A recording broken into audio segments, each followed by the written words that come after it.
we're like, let's find out what's going on. So we did go and get a pregnancy test. Mm-hmm. We took it back to my apartment. We're there. We tested, and it says that she's pregnant. And we were like, WTF. I'm Emily Calloway, and this is Kismet. Kismet is a podcast featuring your true love stories. Today, I'll be speaking with Reed, who will be sharing his story of love and commitment and perseverance when it seems like everything in the world is stacked against you. Hi, Reed. Hey. Thank you so much for joining me on Kismet today. Absolutely. Thanks for having me. Yeah, so you are my second jury experience cast member I've had this season. I solicit people everywhere. But I met you. I was like, if you have a great love story, come to me. And you're like, actually, I do. Oh, yeah. I to just sort of preface this, I remember I told you your story does have like an element of the apps to it. And I say, at first I was like, no, I don't do the app stories. Yep. But when I heard a little bit more context about your story and all of the sort of things that had to happen for you guys to end up together, I was like, okay, you know what? I'm going to make an exception for this one because he's got some good things to share. Oh, yeah. So to start off with, love for you just to introduce yourself, tell us a little bit about your background, who you are, your interests, things separate from your romance and your marriage. Sure, absolutely. Well, I'm Reed. I am originally from Virginia. I am an actor. That is my profession. That is my full-time job, per se. I've even though I'm from Virginia, born and raised in Charlottesville, and I went to JMU. I've kind of lived all over post college. I was in California for a while, San Diego, LA, Chicago, and then abroad. I actually lived in Asia for almost 5 years. And that's going to be a big part of the story that's coming up. But I'll just briefly, I was in Japan, Singapore, and then the Philippines. And then got back to the States in 23 and relocated to Atlanta. And then, of course, after doing various film projects, I finally got cast in the jury experience, and we met, and here we are. When you were abroad, were you acting? Was that what you were doing? Were you? Yes. So I worked when I was in Chicago, and I was doing a lot of theater in Chicago. Universal Studios came through, and they were casting for their shows at Universal Studios Japan. And it was one of those things, I found out about it, and I was like, I've always wanted to go to Japan. This would be so cool. But of course, when you audition for this kind of stuff, you're kind of like, I'm just going to audition, but I don't expect to hear anything back. They were casting, I think they were going to LA, Las Vegas, Chicago, New York, Miami, and Europe, a couple places in the UK. So it's like, when you're like, okay, they're traveling all over the world casting for this. So it's like, what are the chances? But I did audition for it. I auditioned for the Wizarding World of Harry Potter as the train conductor of the Hogwarts Express. So love it. That was my audition. And the audition, because they were casting for this, I don't know if I said this, in Japan. Part of the script was in Japanese, and they had like a little audio clip that you could listen to someone saying it, and then you just had to like do your best, Yeah. So I did it, and I did the audition.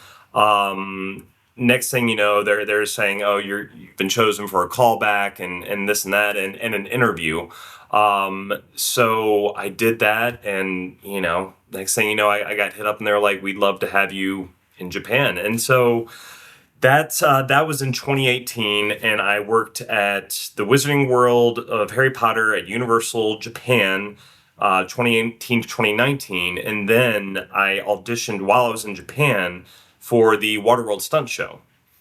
And that's also part of Universal, but I was auditioning for it in Singapore because there's a Universal Studios in Singapore. I ended up getting that and then transferred to Singapore from Japan. And I was there from 2019 to 2020.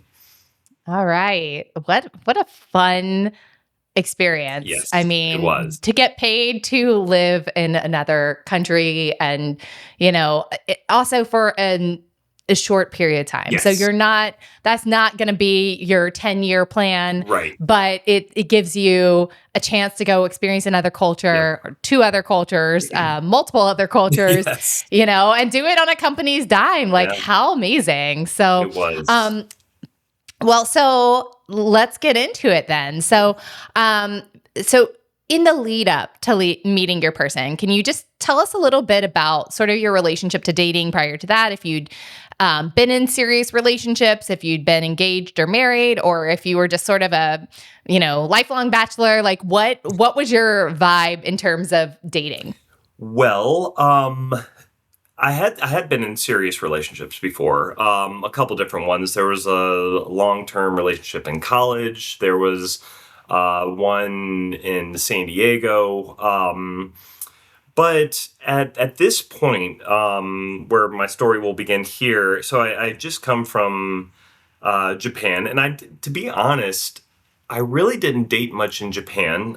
There's a very big language barrier. Because I will say that Japanese, um, they don't know much English, and why should they? I mean, it's Japan, Yeah. and so meeting people in Japan was difficult because most Japanese knew very little English, and I, in turn, knew very little Japanese.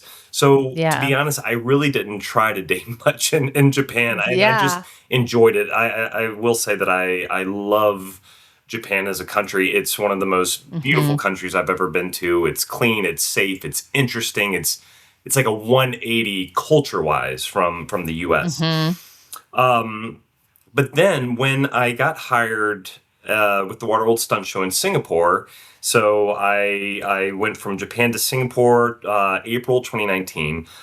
Singapore is an English-speaking country. That is Yeah. their main language, although it is a huge melting pot. I want to say a majority of the heritage in Singapore is Chinese.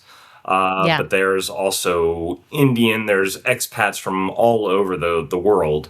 And it is a very big melting pot. But yeah, they made their official language English. Official Yeah. language English. And so that kind of opened up the avenue as far as dating is concerned. And so Hmm. when I got to Singapore, I got back on the apps, there's Tinder, Bumble, whatever. Now, oh, yeah, I was gonna ask what was your preferred app at the time? Yeah, I think I was using both of those, and basically at the time I was just there to, for lack of better words, have fun. I mean, I wasn't Yeah. looking for anything serious. Yeah. I wasn't on the hunt for the one, because I Yeah. was in Singapore, and I knew Yeah. that it could only be for a year. There's Yeah. no like you get a contract for a year, and there's no guarantee that you're gonna get another contract at the end of that year. So I'm in a different country. I'm literally on the opposite side of the world. So I was like, I'm not looking for anything long term here. I'm just looking to have fun, essentially. And I know that sounds horrible, but I mean, It doesn't. No, it doesn't sound horrible. I mean, honestly, like there are times in all of our lives where if you're coming out of a relationship, yeah, oftentimes, or in transition, like where you don't need that like heavy emotional component. You right. just need someone to do things with. I was just trying to be realistic, like Yeah. it's Yeah. across the world. Like, what are the chances of meeting another American that lives, we're at the same place that I'm gonna go back to. So I mean, it's really, and when your future is uncertain like that, you're just like, look, I'm just out here to meet people and have a good time, see what happens. So Yeah. yeah, I was on Bumble and Tinder, and my wife was actually the first person that I went on a date with when I got to Singapore. Okay. So you moved there in April 2019. Yes. And when was that first date? I want to say it was April 23rd. I believe. I Oh, believe that is wow. the I date. I was gonna say, I was like, you should know the month, if this is your future wife, but, I wasn't expecting you to necessarily know the date, Yeah. so that props to you, Reed. Really hope I So got it right. yeah, April 23rd, 2019. Okay, cool. So you match with her. Was there banter beforehand? Was it just sort of like, let's meet up and see what happens? What did you do, etc.? Yeah, I mean there actually wasn't too much of the back and forth messaging. I mean, there was a little bit, and I believe she was the one that was like, "You want to meet up and I'll show you around," basically. And I Hmm. was like, "Yes, that sounds awesome." And I remember um I had just because at that time I'd gotten to Singapore early in April, and so I was still learning the show and everything. And so I had just come from my first performance, like live performance, Mm, after a few weeks hmm. of training and learning the part. So I was coming straight after work, and of course I had showered, put stuff on, but I was like, a little. I was kind of on a high from coming from this first performance, so Yeah, I was like, yeah. I nailed it. Let's go out and meet somebody. And yeah, so there was very little, messaging back and forth. She kind of initiated, "Hey, do you want to just meet up and meet up in like the middle of the city, and I'll kind of take you on a tour." And so I was like, "Yeah, Hmm. let's do it." All right. So you meet up in the middle of the city. Is this nighttime? Is it evening or It is was it daytime. It was like afternoon? in the afternoon. Okay. And I remember where we met. It was a Marta. That's the name of their metro. Or no, God, that's Atlanta's. Um, I was gonna say they have a Marta MRT. Thank you. MRT is what they call it. And so yeah, we met, and it was a big stop, and she had told me kind of specifically where to meet, and I too. totally botched it. I got there and I was at like the wrong place, at the wrong stop, at the wrong entryway, everything. And so, Hmm. she's messaging like, "Where are you?" And I'm like, "I can't find you." And finally I told her where I was, and she kind of had to come find me. And at first she was kind of like our first words, she was like, "I gave you very clear instructions. Why were you at this place? Like, that's definitely not where I told you." I was like, "I'm sorry, I don't even know where we are right now." And she was like, "Oh my Yeah. goodness. All right, come on, you foreigner. Like, let me show you." Like, it was already like frazzled. I was like, "Oh, geez." Um, Yeah.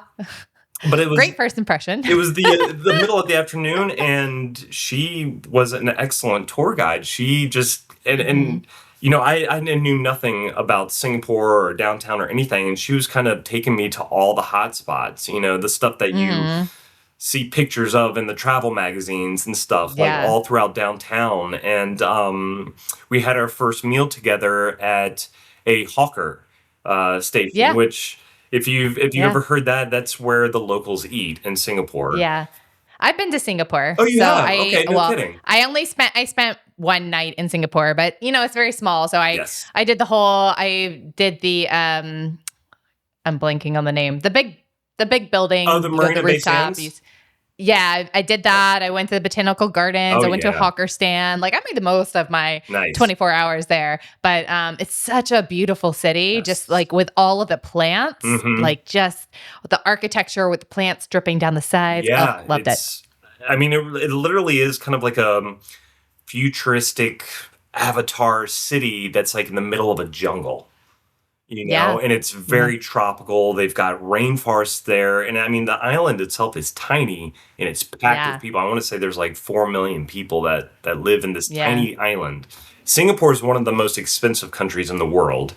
And Mhm. you can spend easily $70 on just like a mid-tier meal Mhm. in Singapore without even thinking about it. So the Hawkers is where you go to get delicious local food on the cheap.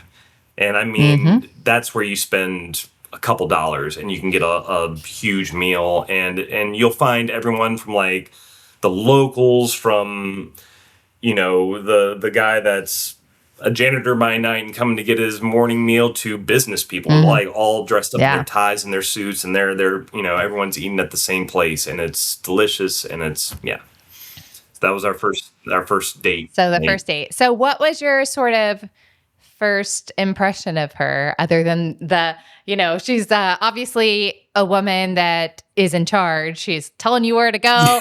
She's taking you to all the spots. She's like the leader. I did not know where I was. Yes, exactly. So, but yeah, what was your sort of first impression? I mean, I was so impressed that she was willing to just take this guy out and show him around. I mean, that's not something you see very often. And she knew so much about the Singapore culture and the things and the ways of Singapore. Of course, she'd been living there by the time we met, she'd been living there, I think, over 10 years. So I was going to ask if where is she? She's Filipino. Where is she from?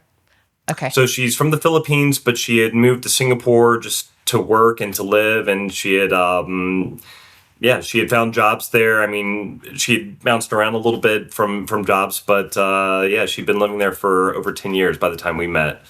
So she knew the place well. So she does have that experience as someone that is not from Singapore, having been there, been a newcomer, learning sort of the ways around and everything. So she can bestow all that knowledge on you. Okay. So what happened from there? So we basically had a great first date after getting scolded. We had a great time, and she was very easy to talk to conversate with. I mean, we never felt like we were struggling to keep the conversation going. It was it just flowed. It was easy. It was like someone I'd known before, or it was like talking to a friend. I mean, it was just everything flowed. And so, of course, after that night, I was like, I want to see you again. I hope you agree. And she did. And so our second date, I think, was literally like a couple days after that. It wasn't like a week later or 2 weeks later. I mean, we met pretty soon after that, and we did another kind of tour around some of the places that we didn't hit on the first date. And she was really generous in that way of just like, I want to show you around, whatever you want to see, let me know. We'll check it out. She was very adventurous, which I am as well. And that was a big attraction for me. Like, oh, someone that's like down to just see stuff and go places and do things, That's very much my personality. When I get to a new place, I want to experience it to the fullest. I want to eat like the locals. I want to do what the locals do. I want to learn their traditions. Do as the locals is kind of my motto when I'm traveling. So, and she was on board. So you came into this just looking to have some fun. Now you're a couple dates in. You're like, oh, I'm kind of vibing with this girl. Like we're hitting it off. So where was your mindset at that point? Like, were you starting to shift to like, oh, this could be something more, or was it still just like fun times? Even though I was really, getting into her, and after we continued dating and things started to pick up a little bit, I was still trying to keep that like, this is only, temporary, because again, when you just don't know what's going to happen, and of course this is before the pandemic, but like, I didn't know if I was going to be in Singapore for more than that year. And I was kind of guarding myself. I was like, look, this might not be forever. So just keep it casual as much as you can. And even as my feelings grew, I was kind of trying to keep that, just guarding myself, basically. But then something happened.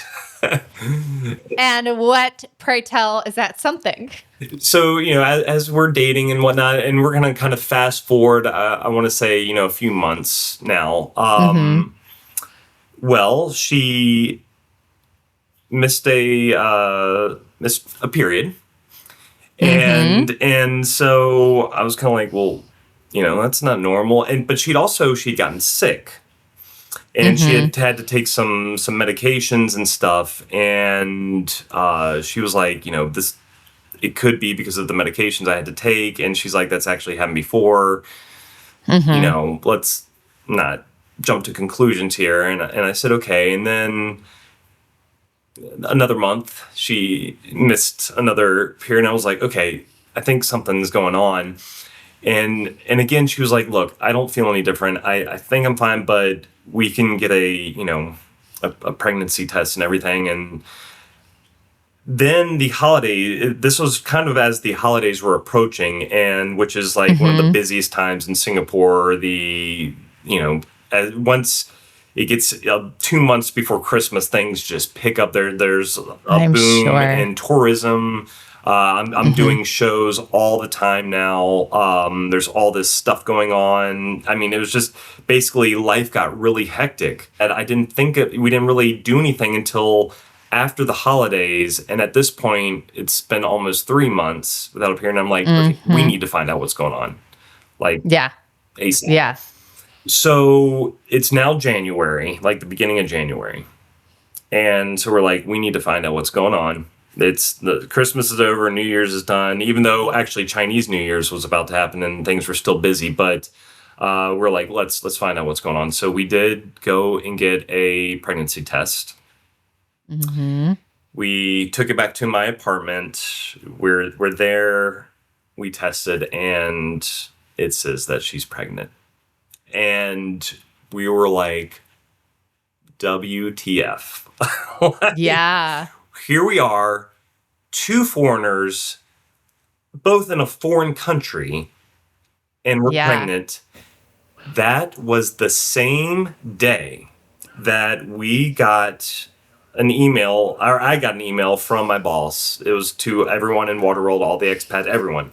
And said, hey guys, I don't know if you've been watching the news, but there's this weird virus that's going around, and it seems to be very contagious. And it started in China, and now there's a heavy Chinese population here. Guys, be cautious. Use your hand sanitizer as much as possible. People are masking up because this thing is spreading quickly. We don't know really much about it, but just and he said avoid Chinatown. But that's all we knew. But that was the same exact day that we found out that she was pregnant. Oh my gosh. I can't even imagine. Yes. So all the anxieties all at once, like right. Well, and at the time I was like, virus, whatever. I got other things to think about now. And as soon as we found out, did the take home pregnancy test, it was like a couple days later, we went to her doctor. And they did another pregnancy test, and they're like, "Yeah, you're pregnant." And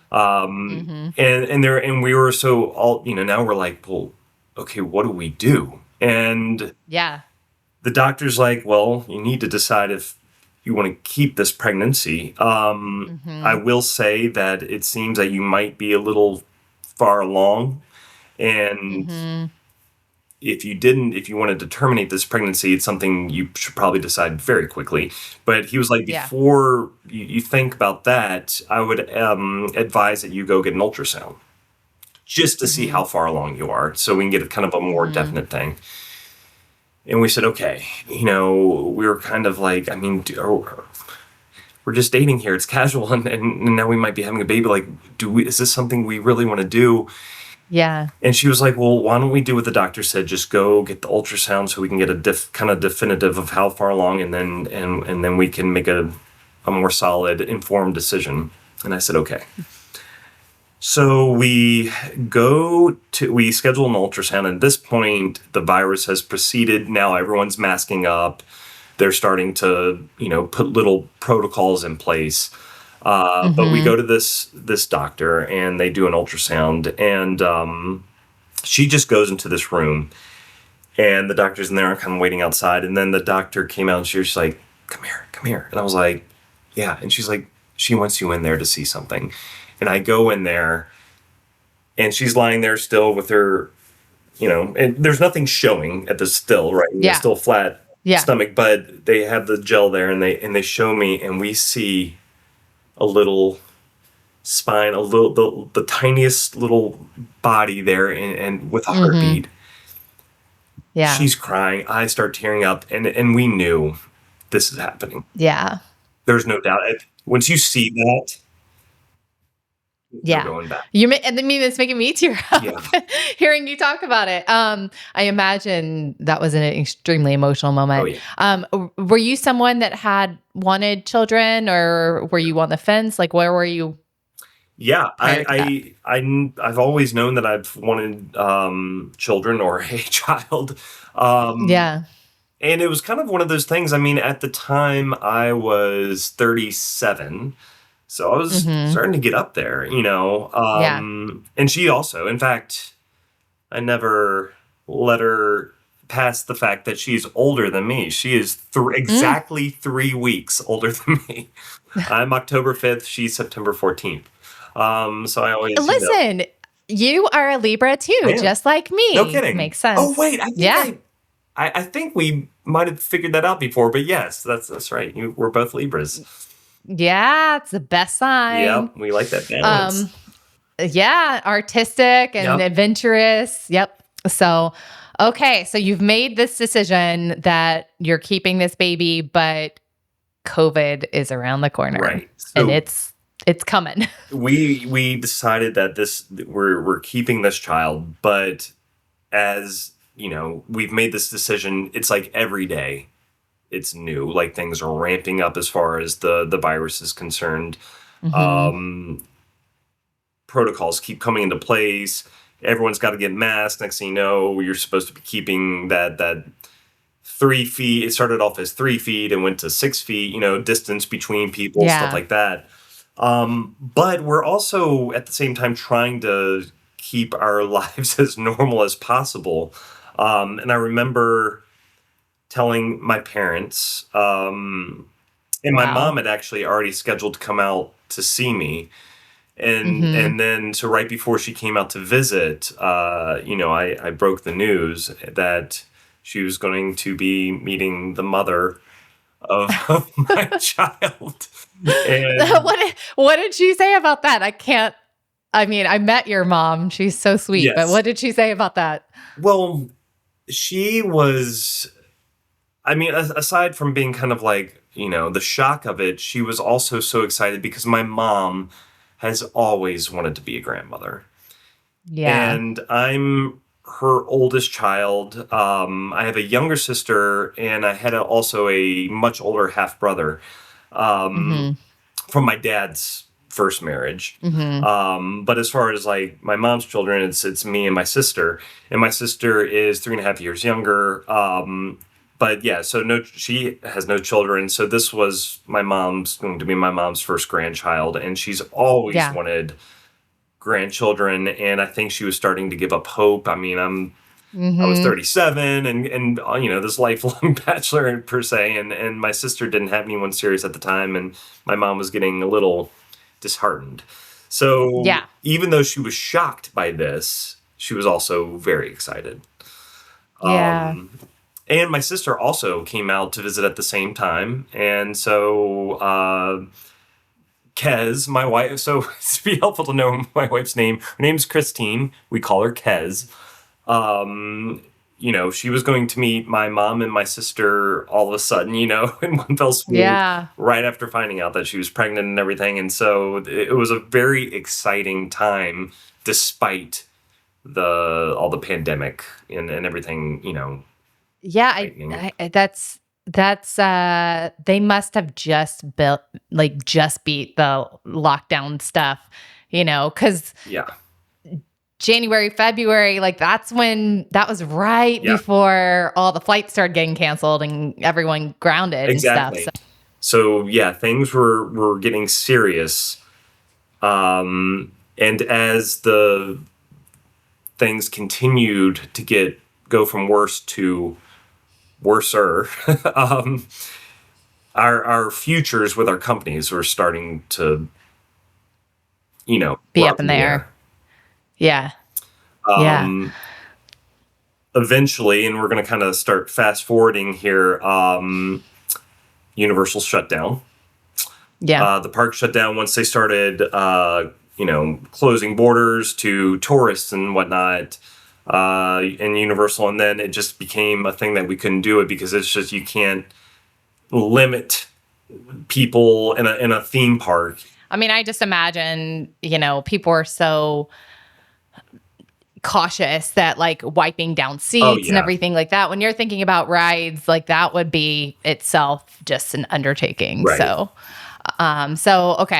Universal shut down. So what did you do then? What happened? So when Universal shut down, they were still keeping us on because they were like, well, maybe this will, everyone at that time, as I'm sure you remember, people kept thinking like this will all be over in a month or two. People kept thinking like this is just, we're at the pinnacle now and it'll die down and they're going to find a cure and it's going to be fine. And that just never happened. Once we knew we were having this child, Kez and I were getting regular checkups and everything, and we figured out that the due date was going to be in July. And we got kind of like a tentative day that this is going to happen, but we didn't tell anybody other than our families. Our immediate families were the only person. I didn't tell anyone I worked with. We didn't put anything on social media. No one knew. And then when my contract got canceled and I was told that I would need to leave the country by the end of June. And like I said, the due date for our child was in July. And I was like, this can't be this was kind of like starting to turn into a nightmare, like your worst. Yeah. And as you might know, Singapore doesn't mess around. No. They don't mess around. They're very strict.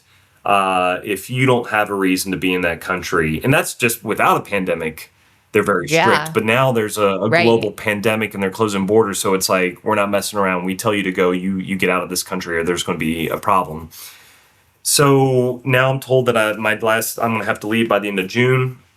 So I was like, I got to do something about this. So I went ahead and I told my bosses, I told them the situation, and they were like, oh my God, seriously, Reed? You got yourself in a pickle.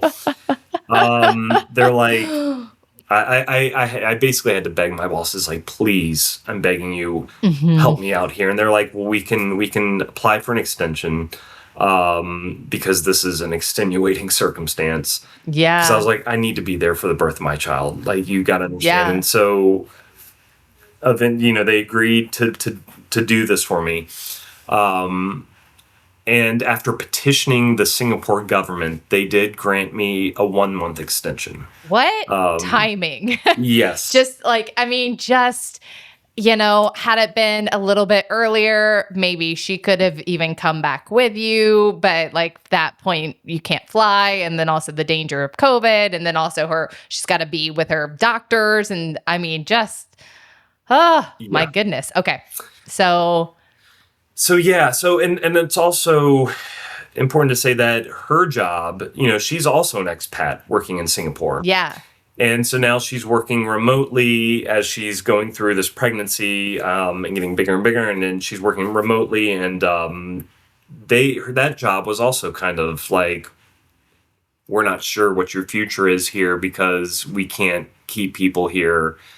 Pay to have expats here. It's a big cost for companies in Singapore to pay to have expats there. And they were also telling her, we're not sure if we're going to be able to keep you on if this continues the way it is.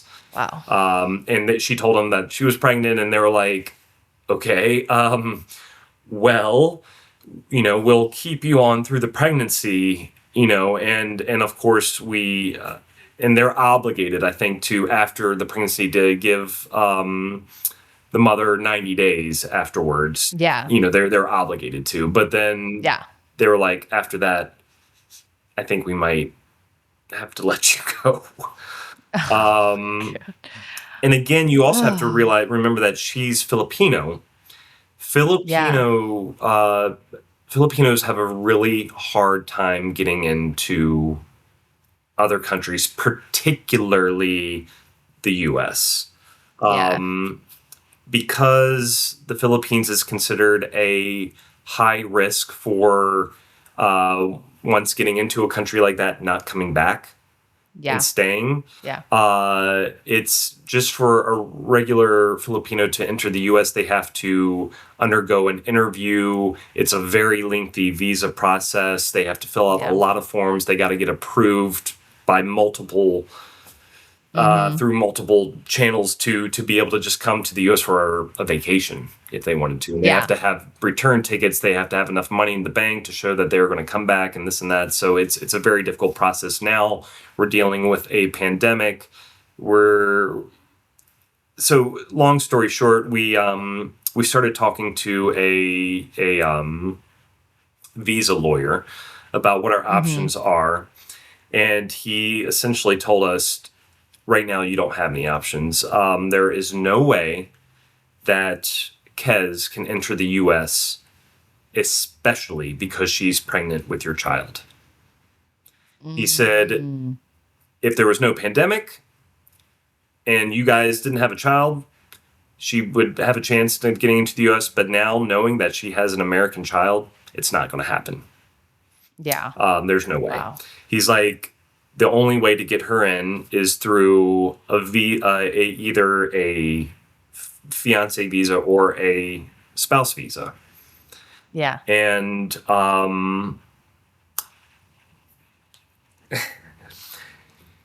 Kez will never forgive me for this, but we were laying in bed one night, knowing that our futures are just kind of so uncertain, and we're talking about what we're going to do. And I said, listen, I'm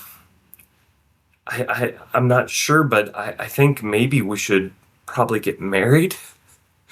And she's like, okay. And I was like, I mean, I think that's the best option for us to make sure we stay together. And she's like, wait, is this your proposal?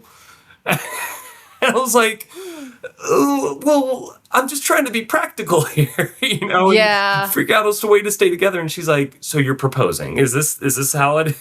I was like, essentially, oh yes. my God. It wasn't the best thought out way.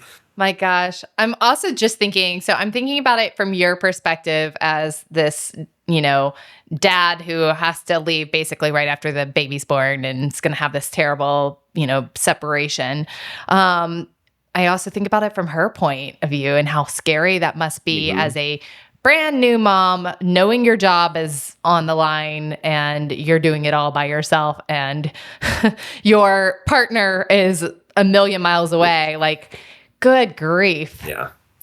So, but yeah, I was like, yes, I am proposing. Like, will you marry me?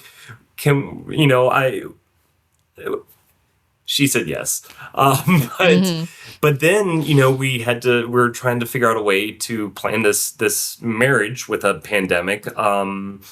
We had found a priest on the fly.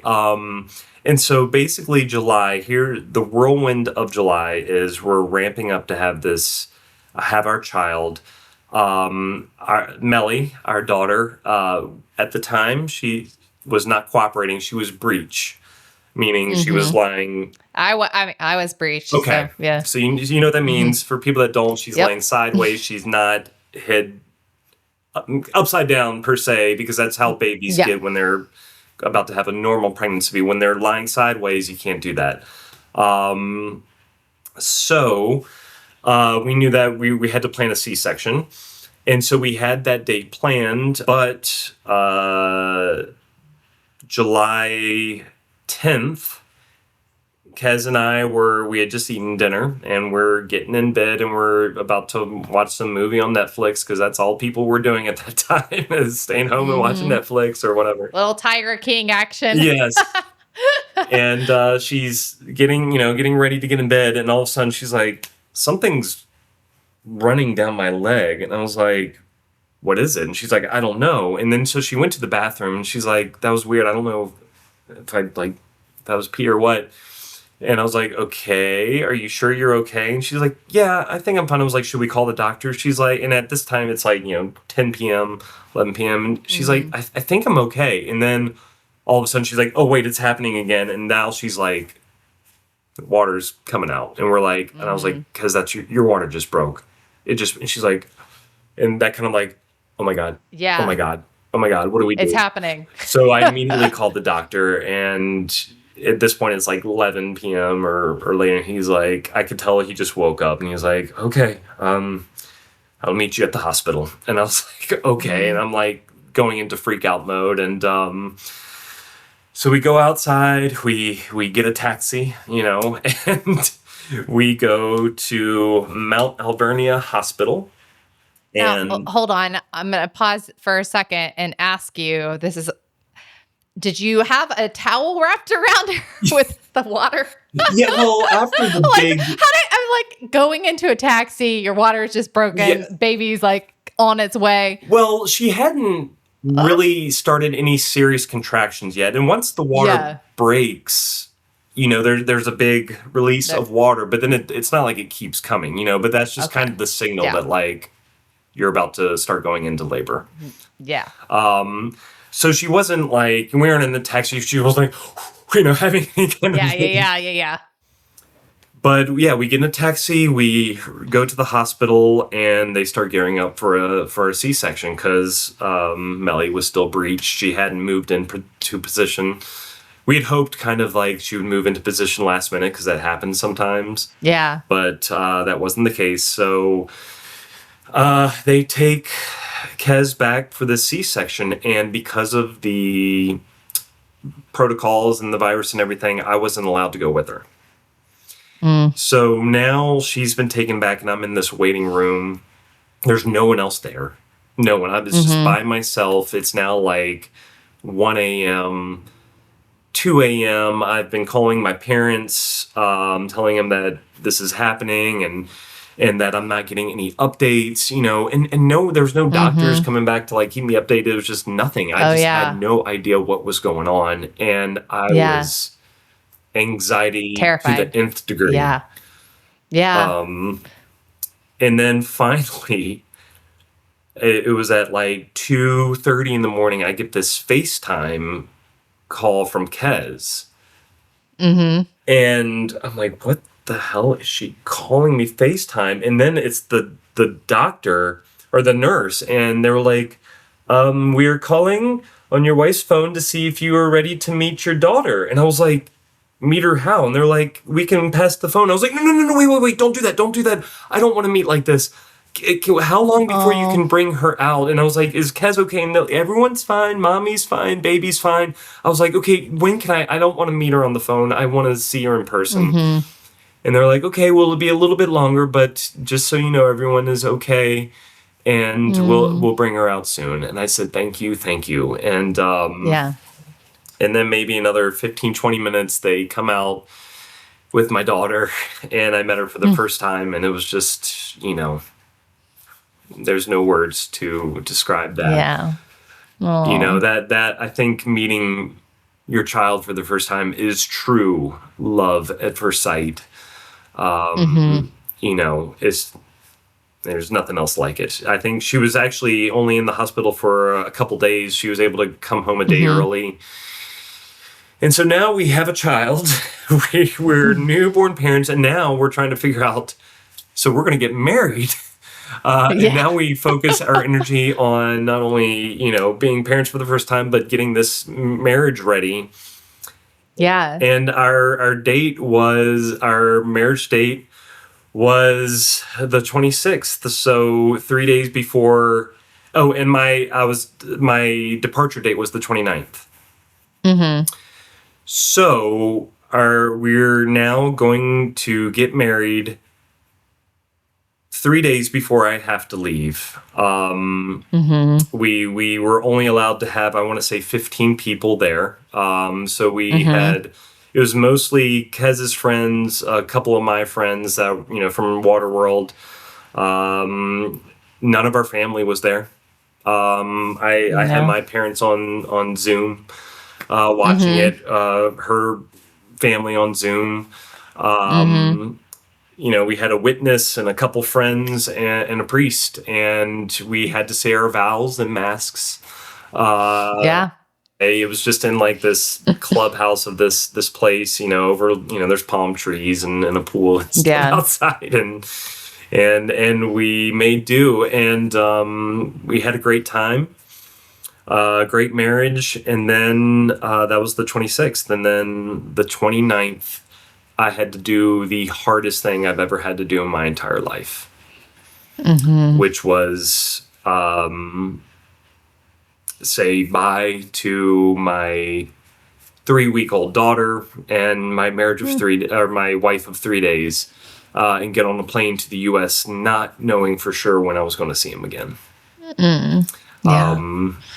I was just a mess, and it was literally it was the hardest thing I've ever had to do. So we knew that Kez was going to have to go back to the Philippines after 3 months. Obviously, Mellie was going to be staying with her, and then once they get back into the Philippines, I should be able to get a special entry visa, because I am now immediate family, to enter the Philippines, even though they had shut their borders. They shut their borders to everyone except immediate family. And they were now my immediate families. But, of course, you don't know. I mean, if this gets worse and worse and worse, is there are there even going to be flights? Right. From the U.S. to the Philippines? I mean, I got back to the U.S. I went back to Virginia. I was staying at my parents', the house I grew up in. I was just kind of in one big ball of anxiety, not knowing, talking to them every day. Thank God for Zoom and FaceTime. We were talking every day and stuff, but I didn't know what to do with myself. It was a really tough 3 months. But finally, when Kez got on the plane and went back to the Philippines, and of course, all of this, I'm just so nervous because, I'm worried about them picking something up. I'm worried about them flying. She's a new mother.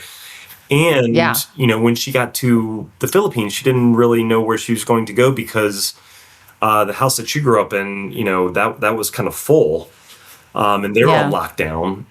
And luckily, there was a family friend that had an empty, not an empty house, but an empty room.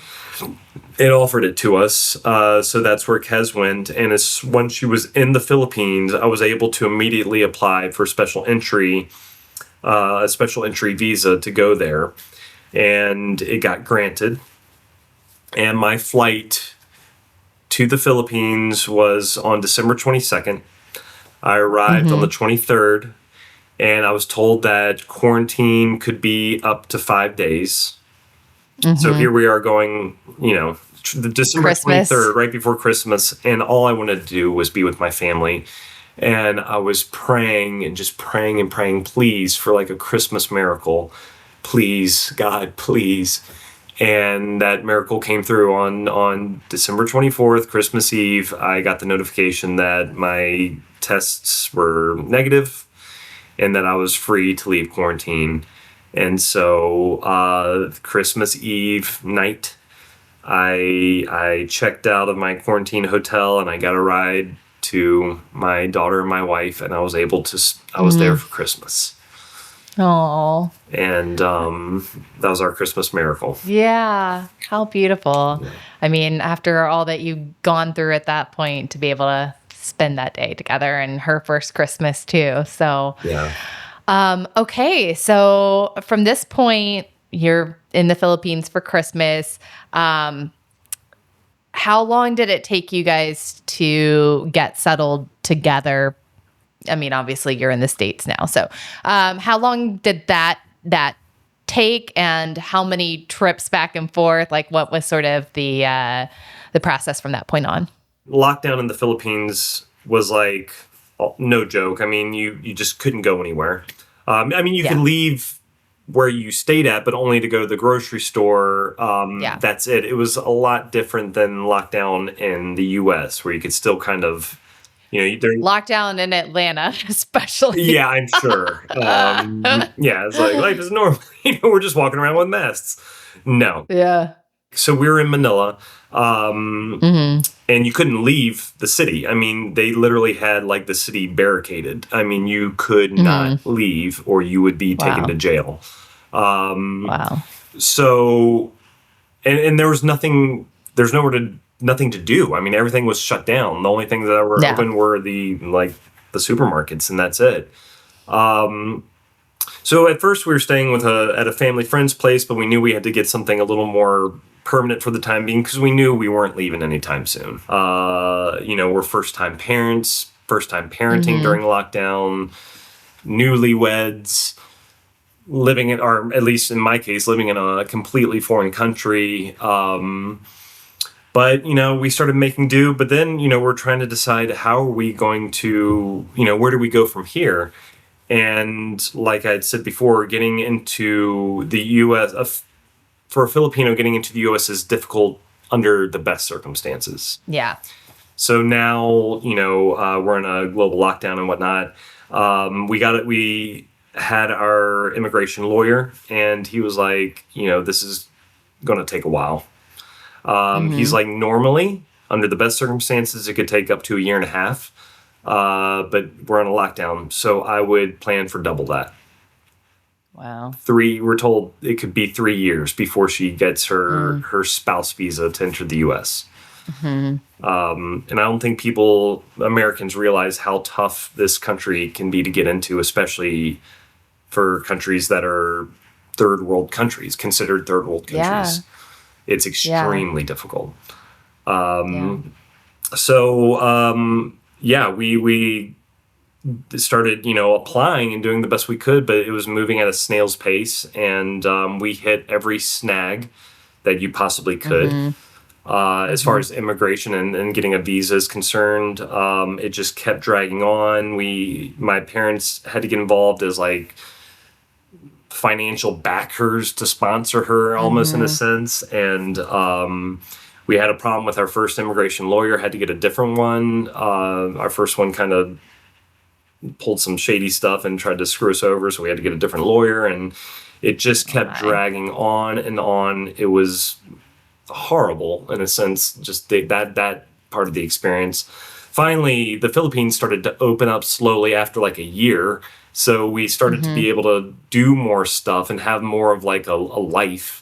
Because that first year there was like, we're just living in this apartment for a year. But, once things started to open up and we got to travel a little bit and see the country, and once you get out of Manila, this Philippines is a very beautiful country. I mean, 7,000 islands, and I have one of my very good friends is Filipino, so she moved to the States when she was like 11 or 12. And then another friend has actually a charity based out of the Philippines in Siargao. So Ashley, if you're listening, props to you and your and Mel's charity. I forgot the name of it right now, but yeah. But anyway. I mean, it's beautiful. They got volcanoes, mountains, little remote islands. I mean, it's really a beautiful place and a really rich culture as well. So once that started to open up, and my mom was able to come visit and meet her first and still only grandchild, and that was a wonderful experience. We went island hopping with her, and I got to do have some amazing experiences in the Philippines. But it's still it was always that thing of like, are we ever getting back to the U.S.? Because 1 year turned into 2 years, and finally. So were you living there the whole time? Yeah, I stayed in the Philippines the entire never left. Wow. What did you guys do for work during that time? Well, she eventually got a job working as a call center. Whenever you call any business at this point and you speak to someone, there's like a 90% chance you're either speaking to someone in India or the Philippines.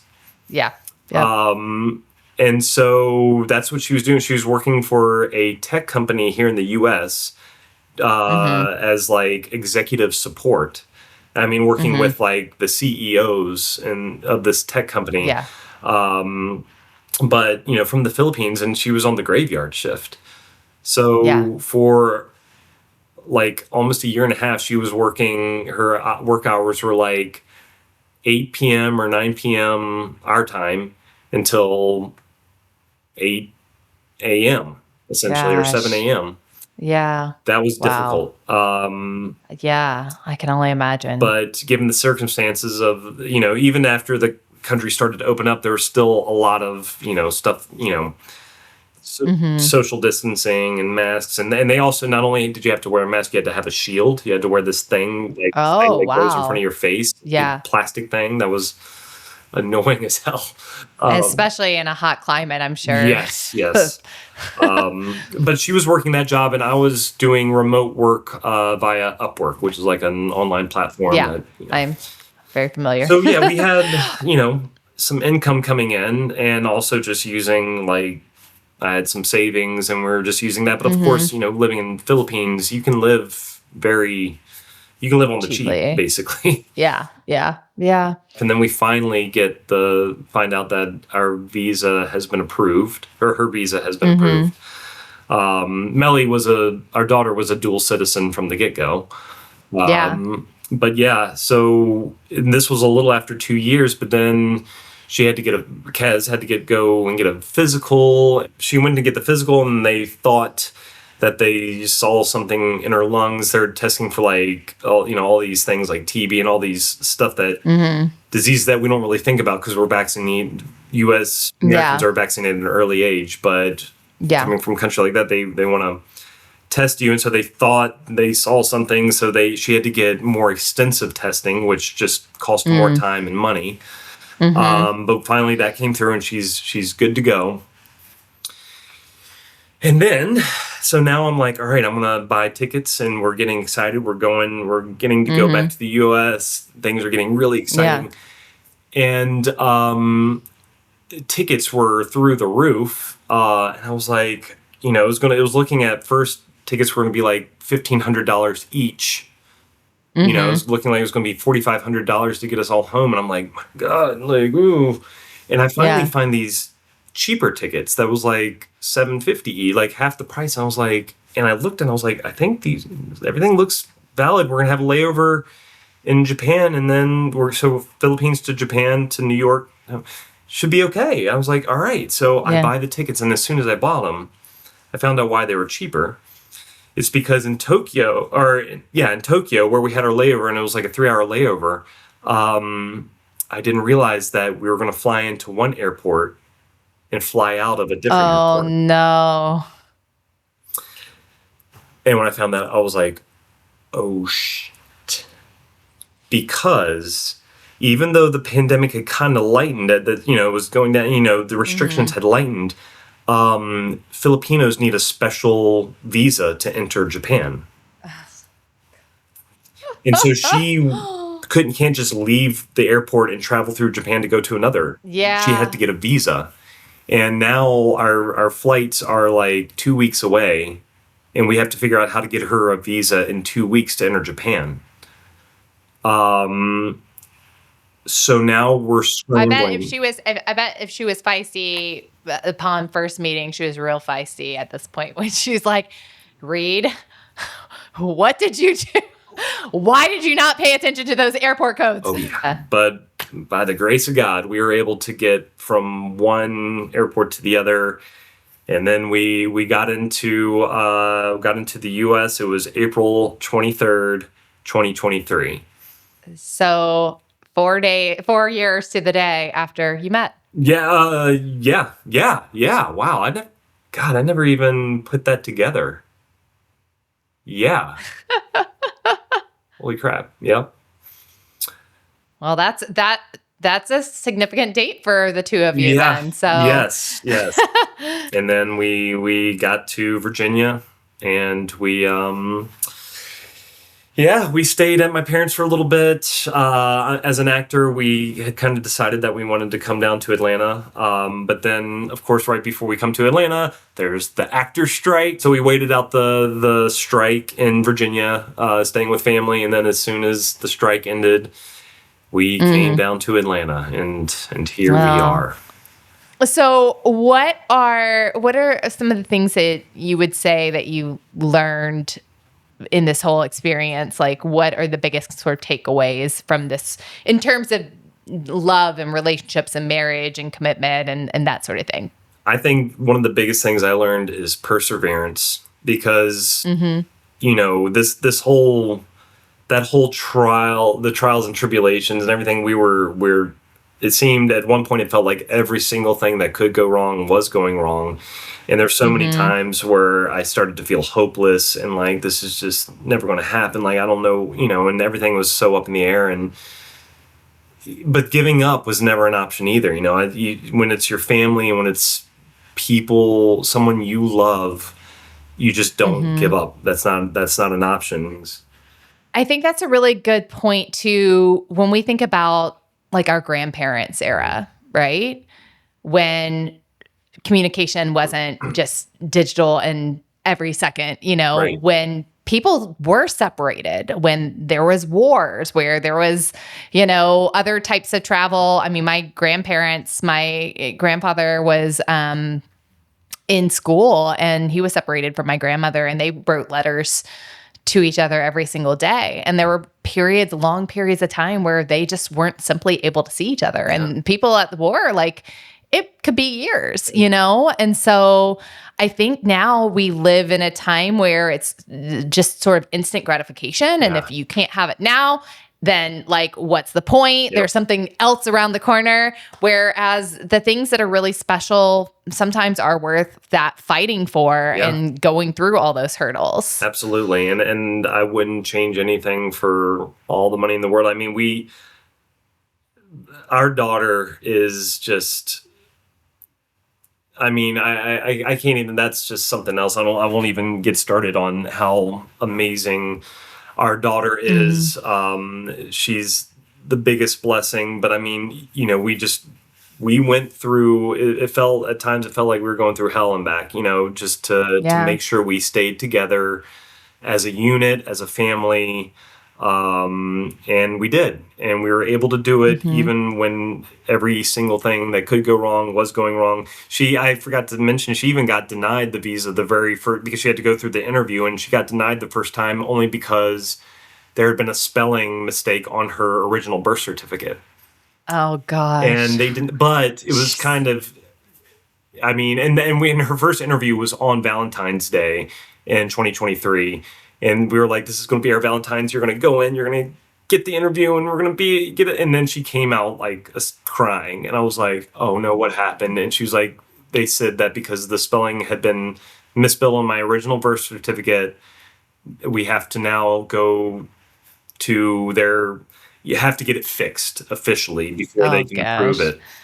And that's always, anytime you deal with government services, it doesn't matter where you are in the world, it's always a nightmare. Yeah. So, and we got it fixed, and we kept just persevering. Every hurdle, we were like, we got to get through it. We got to get through it. And, and now here we are, we're living in Atlanta, and,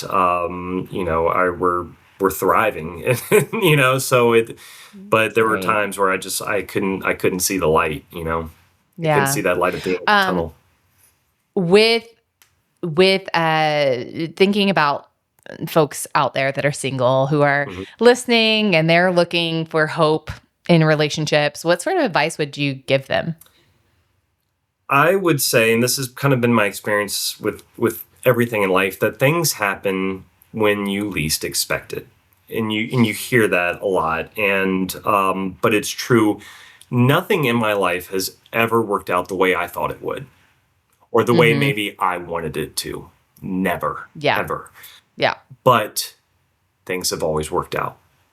And so just trusting that, whether you're religious or not, or spiritual or whatever, just trusting that things do happen for a reason. If you are following your heart and staying true to yourself, things are going to happen for a reason. It'll never be the way you expect it to, and it'll never be the way you think you wanted it to, but things have always worked out for the best, even though I had this big idea of how I wanted things to work out. And I think that goes in love. You'll find love where you least expect it. And when you're actively searching and going into every day trying to find the one, like, okay, maybe this is the one, I don't know. It might not happen that way, and it might take you essentially not finding love for a long time and giving up. And that might be when it happens. I know I was not looking for the one when I found Kez. I was in a different country. She was a foreigner. We were met on a dating site. It was like, this is just a casual thing. And here we are 7 years later. Our daughter's about to turn 6. We're about to celebrate our 6-year anniversary. I never would have expected it. Never. Yeah. Ever. Proposing, that's not the way I wanted to do it. I didn't want to be laying in bed being like, so you think we should get married, or what do you think? That's not how I ever envisioned it. I didn't want to get married during a pandemic with my parents on Zoom, and her parents on Zoom with like 15 people, a couple friends that I don't even know that well, wearing masks during our I do's. I did not want that. Yeah. But that's how it happened. And look, I mean, we have this amazing story. Now it's a hell of a story. Yeah. Sometimes you just kind of got to let go of the plan and just embrace where you're at. And, I think what I take from your story as well, beyond what you've shared, like, when you talk about the meeting specifically and the development of everything, it's just to remain open to the possibilities. Just because it's not practical with somebody that's across the world. Like, so many of these stories that I have shared on Kismet are people that have met traveling across the world, to your point, when you least expect it. But they were open to it. When they had a good thing, they didn't say, oh, well, there'll be a good thing back home too. So I'll just let this go, because that's not the way life works. Like, there may be billions of people out there, but I think that the people that you truly connect with and truly experience that deeper level with are few and far between. And so when you experience that, whether it's somebody in your town, whether it's somebody in your state, whether it's somebody across the world, freaking just see where it goes. Like, there's no harm in that, and if it doesn't work out and you get your heart broken, then at least that you gave it your all, versus letting something go and years down the road being like, regret. What could have been? Yeah, regret's a hard thing to live with, and you just if things are meant to be, it's meant to be. And our relationship and our daughter, it was meant to be. And like I said, we're. Great things are happening here in Atlanta. And it's just looking back at the story, even the hardest parts, the all the interviews going wrong, having to switch lawyers, the pandemics, the lockdowns, the running between airports, the everything, all those things that went wrong, these things happen for a reason. We have become more resilient because of these. Our resolve is even that much more. And I've gained some amazing experiences. And when we talked about the Appalachian Trail, that I'd hiked the Appalachian Trail during our dinner after our performance. And I don't know if I shared this with you, but someone up before hiking the trail, someone had said, savor the worst days that you have on the trail. Savor those days, because that's where the growth happens. It doesn't happen when when everything is great. It doesn't happen when everything goes as planned. The growth and the things that you learn and keep with you for the rest of your life happen when you're struggling, when everything that could go wrong does go wrong. That's where you grow. And I think the same thing could be said about love. It's when sometimes for people, it's when you've given up, or when you just are like, what, it's just not in the cards for me. Yeah. That's what a lot of these stories are about that as well, is people giving up and just sort of, living life. And I mean, that's where I am, honestly. Yeah. Like, I'm not on any apps. I'm just like living my life. And if I bump into them, maybe I'll bump into him in France. I'll report back. This France, who knows? This telling a similar story in a couple of years. I sure could. But I, by the time I get back, by the time this airs, I will be back from France. Yep. But maybe I'll have a story to tell. We'll see. Yeah. But I'm actually the opposite of being practical. I am not a realistic, practical person. I am a true Libra, which means I am romantic to the core. I'm actually a triple Libra. Moon, Sun, Ascendant, and also like 3 other houses are also in Libra. Okay. Or I think that's. I don't know. So I'm just very, very Libra, which means I am like very lofty, and I'm like, it could happen anywhere, like anytime. Like I don't know. That's just the way I go about life. Sure, so, my problem is running into practical guys. They're like, "Oh, I do live across the world from you." Yeah. Okay, so, just whatever. Listen to Reed's story. Met, okay. Yes, listen to Reed's story. Yeah. And some of the other great stories that I've had here too. So anyway, well, Reed, so great talking to you. Tell the fine folks how they want to book you for something or whatever, how they can reach you and follow your career. Yeah, well, I'm on Facebook, Reed Willard. I'm on Instagram, which is just at Reed Willard 8. The number 8. All right. I'm on IMDb, but I mean, feel free to reach out on any of the social media avenues, and you can also, those are the places you can find our story and pictures of us in Singapore. See our daughter. We don't do a lot of posts of our daughter because we're kind of protective about that, just with the way things are these days. Yeah. But we do post pics from time to time. And there's actually she's done, there's some big things that I'm going to be posting about soon regarding our daughter. And she's the most amazing person that I know. I'm just so in love with my family. So yeah, those are some of the ways you can keep in touch and reach out if you want to. All right. Well, thank you so much again for joining me, and have a great rest of your day. Thank you so much for having me, Emily. This has been a blast. Thank you for listening to this week's episode of Kismet. Please like and subscribe or leave a comment, as my mission is to get these stories out to people who need to believe in love again. If you have your own love story that you'd like to share, please send it to me at kismetstoriespodcast@gmail.com. Until next time, be bold, be kind, and be open to everyday magic. Your person may be just down the street, or they may be on an app across the world looking for something casual. And before you know it, you're hearing your baby's heartbeat.